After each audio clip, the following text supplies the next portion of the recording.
ಜಿಲ್ಲೆಯಲ್ಲಿ ರಸಗೊಬ್ಬರದ ಕೊರತೆ ಇದೆ ಅಂತೇಳಿ ವಿತರಕರು ಮತ್ತು ಅಂಗಡಿಯವರು ಸುಮಾರು ಜನ ಹೇಳ್ತಾ ಇದ್ದಾರೆ. ಆದರೆ ಮಾನ್ಯ ಜಿಲ್ಲಾಧಿಕಾರಿಗಳು ಕೂಡ ಗೊಬ್ಬರಕ್ಕೆ ಯಾವುದೇ ರೀತಿಯಾಗಿರ್ತಕ್ಕಂಥ ಸಮಸ್ಯೆ ಇಲ್ಲ, ಗೊಬ್ಬರ ಸ್ಟಾಕ್ ಇದೆ ಅಂತ ಹೇಳಿ ಅವರು ಹೇಳಿಕೆಯನ್ನು ಕೊಟ್ಟರು ಕೂಡ ನಮ್ಮ ರೈತ ಬಾಂಧವರಿಗೆ ಸುಮಾರು ದಿನಗಳಿಂದ ಈ ರೀತಿಯ ಸಮಸ್ಯೆ ಆಗಿ ಮೊದಲಿಂದಲೂ ಕೂಡ ಕೇಳಿ ಬರ್ತಾ ಇದೆ.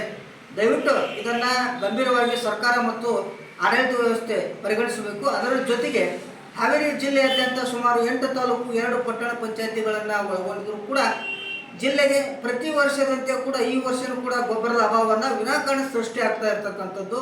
ಇವತ್ತು ಬಹುತೇಕ ಹಾವೇರಿ ಜಿಲ್ಲೆ ರೈತ ಕೃಷಿ ಪ್ರಧಾನವಾಗಿರ್ತಕ್ಕಂಥ ಜಿಲ್ಲೆ.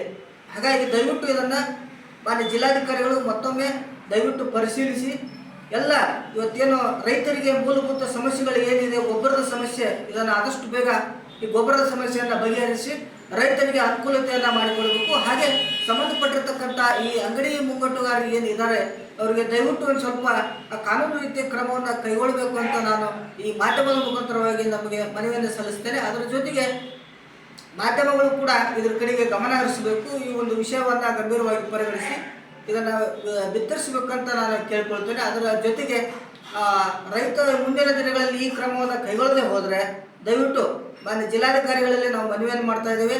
ರೈತ ಪರ ಸಂಘಟನೆಗಳ ಪರವಾಗಿ ಮುಂದಿನ ದಿನಗಳಲ್ಲಿ ಹಾವೇರಿ ಬಂದ್ಗೆ ಕರೆ ನೀಡುವಂಥ ಪರಿಸ್ಥಿತಿಯನ್ನು ದಯವಿಟ್ಟು ನಿರ್ಮಾಣ ಮಾಡಬೇಡಿ. ಆದಷ್ಟು ಬೇಗ ಈ ಒಂದು ಸಮಸ್ಯೆಯನ್ನು ಬಗೆಹರಿಸಿ ರೈತರಿಗೆ ಬಿತ್ತನೆ ಬೀಜಕ್ಕೆ ಅನುಕೂಲತೆಯನ್ನು ಮಾಡಿಕೊಡಬೇಕು, ಗೊಬ್ಬರವನ್ನು ಸಕಾರಾತ್ಮಕವಾಗಿ ಪೂರೈಸಬೇಕಂತ ನಾನು ಈ ಸಂದರ್ಭದಲ್ಲಿ ಮಾಧ್ಯಮದ ಮುಖಾಂತರವಾಗಿ ಮನವಿಯನ್ನು ಸಲ್ಲಿಸ್ತಾ ಇದ್ದೇನೆ.